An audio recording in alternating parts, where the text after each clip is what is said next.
Let us begin. Over the weekend, bad guys in Yemen launched ballistic missiles at 3 commercial cargo ships in support of Hamas. A U.S. naval ship came to help, but when it arrived, all of the ships, all of them now, came under attack by drones. Drones are really, look, we've been using Predators and big, large scale, but I'm talking like smaller commercial ones, that really people can buy. They're using those. I saw them in Ukraine, and now I saw them in the Middle East. I mean, the technology is really spreading. It's cheap, it's easy, and sadly, effective. Now, the drones were shot down. They're not nearly as effective as what the military has. But, you can only shoot down so many, all right? So in retaliation, the U.S. conducted an airstrike that they say killed 5 Iran proxy fighters. How do they know? Is it verified? I don't know. These numbers are always at the discretion of who's telling us the information. It's very hard to nail down any numbers in any kind of conflict situation. That's why you need international forces that go in there. U.S. forces stationed in the Middle East have now been attacked 75 times by Iran-backed groups. I wanted to show you this on the map. Do you see this? Got to thank the team for putting this together. First, why don't we ever hear about this? Why aren't we tracking it in real time? Why isn't the government saying anything? I'll tell you why. You want to know why? No good answer. They are sitting ducks there. Who's going to start asking the people in power, well, why? I wonder if they'll talk about it on the debate on Wednesday. You know what I mean? Would you keep all these men and women in the region just sitting there waiting to get hit? I mean, what are they doing? Iran is clearly behind these attacks, okay? Why is there not more being done to hurt Iran before they hurt us? Because it's not that simple.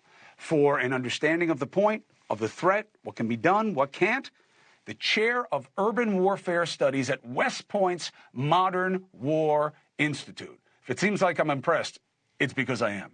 John Spencer joins us once again. Good to see you, John. Hey, Chris. Thanks for having me. First, what is the good answer to why you leave American troops in the region right now when they are target practice for bad guys?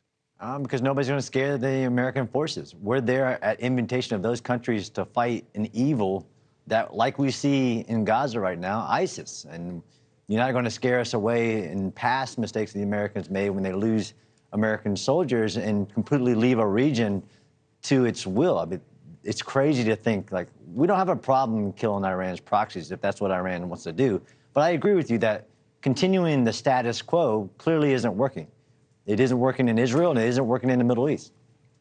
All right, so second question.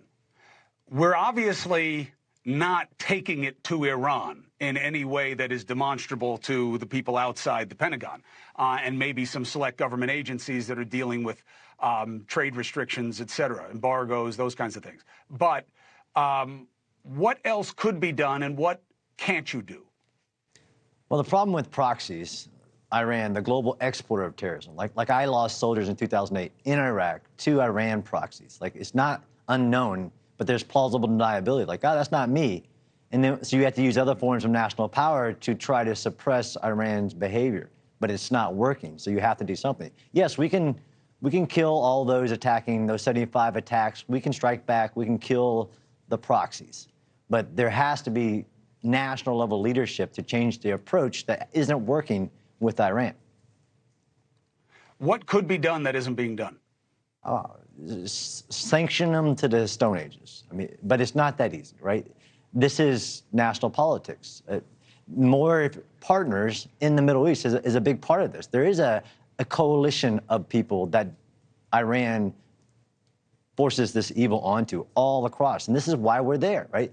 This isn't just because of ISIS. We're there for diplomatic relations, military-to-military relationships. I don't have the solutions, or I'd probably make a lot more money, but I know what we're doing isn't working.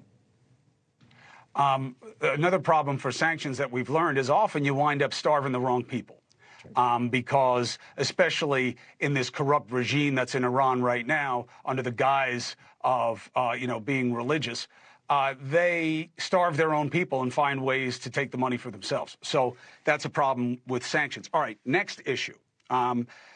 Israel is consistently losing the optics war, okay?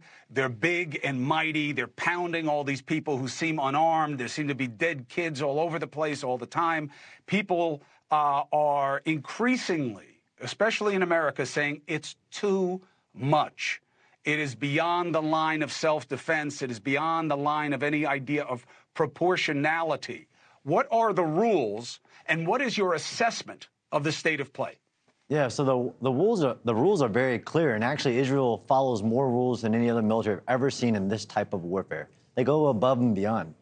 For Lord's sake, they're handing out their maps to the civilians of their military to better tell them, the civilians, where to go to get out of the harm's way, which also go to the bad guys, to Hamas, to move out of those areas.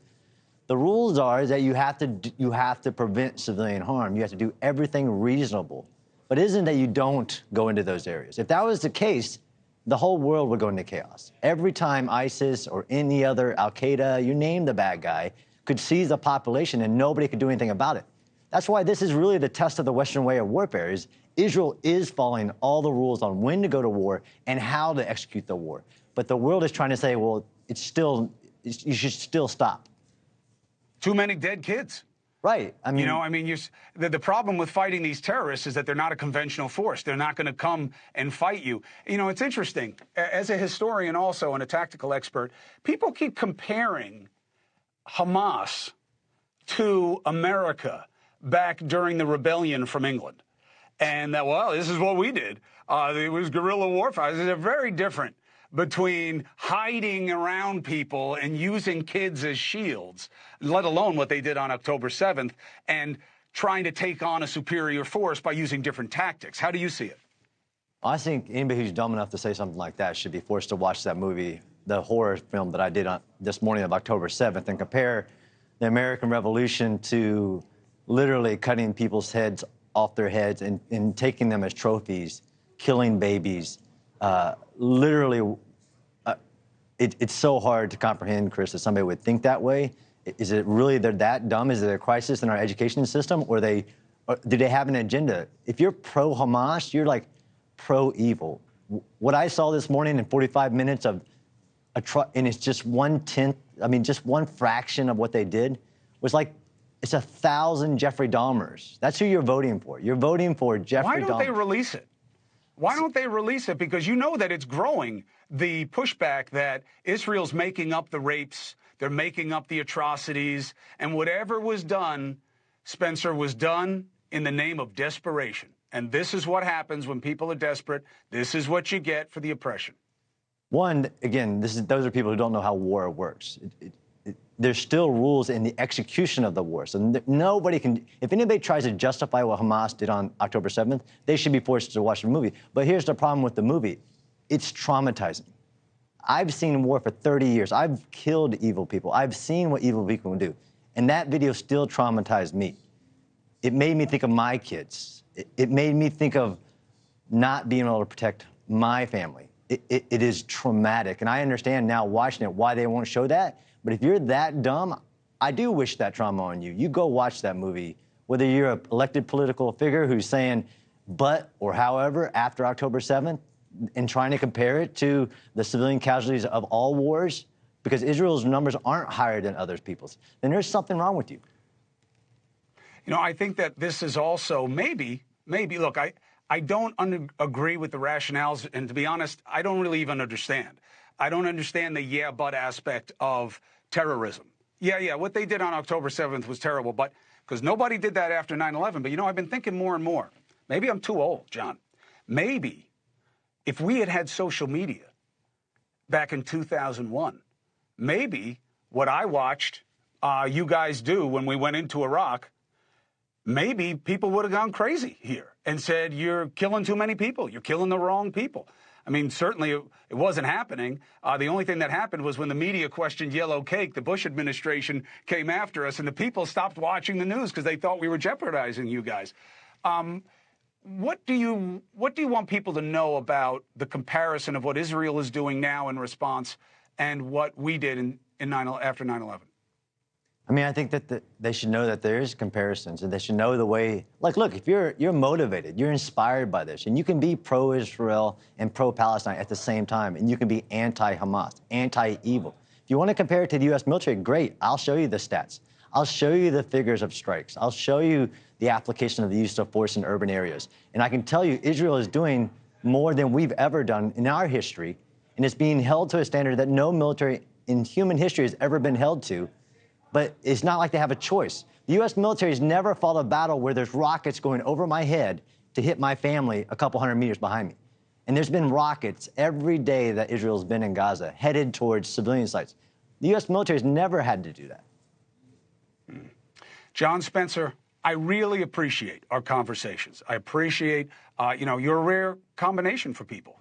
You've studied all the theory, and you have lived it and executed it on the field of battle. I appreciate your service, and I appreciate your insight. Thank you for being with us. Thanks, Chris.